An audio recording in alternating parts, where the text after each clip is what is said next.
Hello, guys. Welcome to Arise Football. Thanks for joining us. Massive congratulations to Arsenal and Mikel Arteta, who have just lifted the Premier League with a game to spare.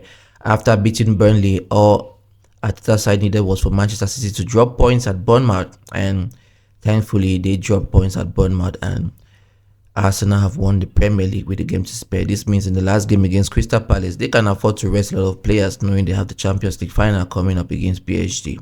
Honestly, I'm one of those who didn't believe Arsenal could do it. I'm one of those who mocked at them in April, who thought they were bottling it. I even made a couple of videos mocking them to that effect, but the Gunners have proved all of us wrong and have actually managed to secure the Premier League title, even though honestly it has been a very poor Premier League season, especially at the top of the table.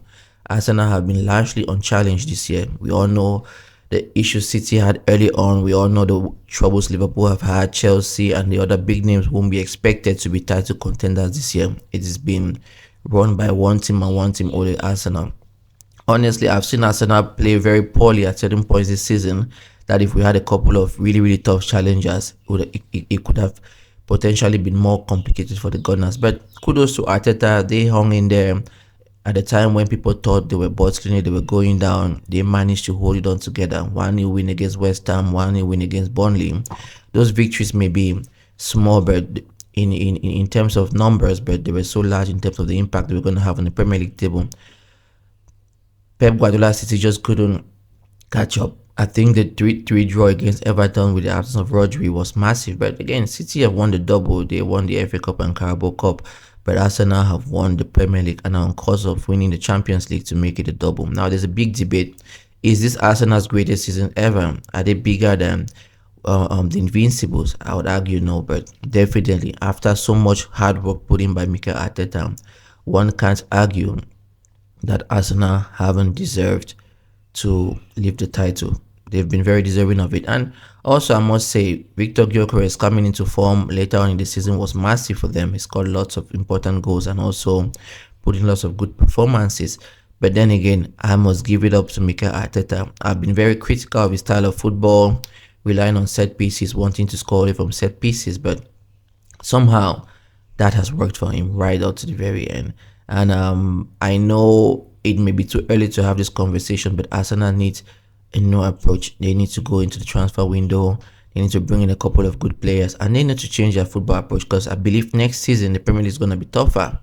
And if Arsenal keep playing the way we saw them play this season, I really don't think they can defend their Premier League title next year, because I believe lots of teams are going to revise their approach. We're going to see new stars pop up. We're going to see new managers in some of the other big clubs, and generally it should be a more interesting Premier League season next year than what we had this year, because I repeat, the Premier League this season has been one of the poorest I have seen in a while. Honestly, the season has not been appetizing at all. The teams have been very poor. We've seen really poor performances coming from some of the teams, especially the teams that we expected to be at the top. Chelsea, who were world champions, just faded out in the course of the season. Manchester City didn't start well. It's true, at the end they gathered some form, but I mean, they found it hard to integrate all the new signings they had made. Cherki, Reinders and the others really didn't integrate early enough in the squad. And Liverpool, they've been masters of inconsistency, and we've seen exactly where that has landed them. So with all of these things happening at Liverpool, Chelsea and Man City, and United only being comfortable finishing third, it shows that Arsenal really didn't have much of a challenge this year. We expected them to have more, but clearly they didn't have much of a challenge. But then again, guys, it's not easy to win a 38-game Premier League season, no matter how bad we think the season was. Arsenal deserves massive compliments. Mikel Arteta deserves massive compliments. We laughed at them, we mocked at them, but somehow they've proved us all wrong, and Arsenal have won their first Premier League title in over 20 years. This is massive for Arsenal. This is massive for Arteta. Once again, from all of us at Arise Football, it's a huge congratulations to this team. Congratulations to Mikel Arteta. Congratulations to the rest of the squad, the boardroom staff, the sporting directors, and all those who have been making the massive investments to see that Arsenal get to see this day happen. And to their fans who've been very patient and resilient, you guys deserve this. You deserve this, but I'll say stay humble. Kudos to Arsenal. Thank you.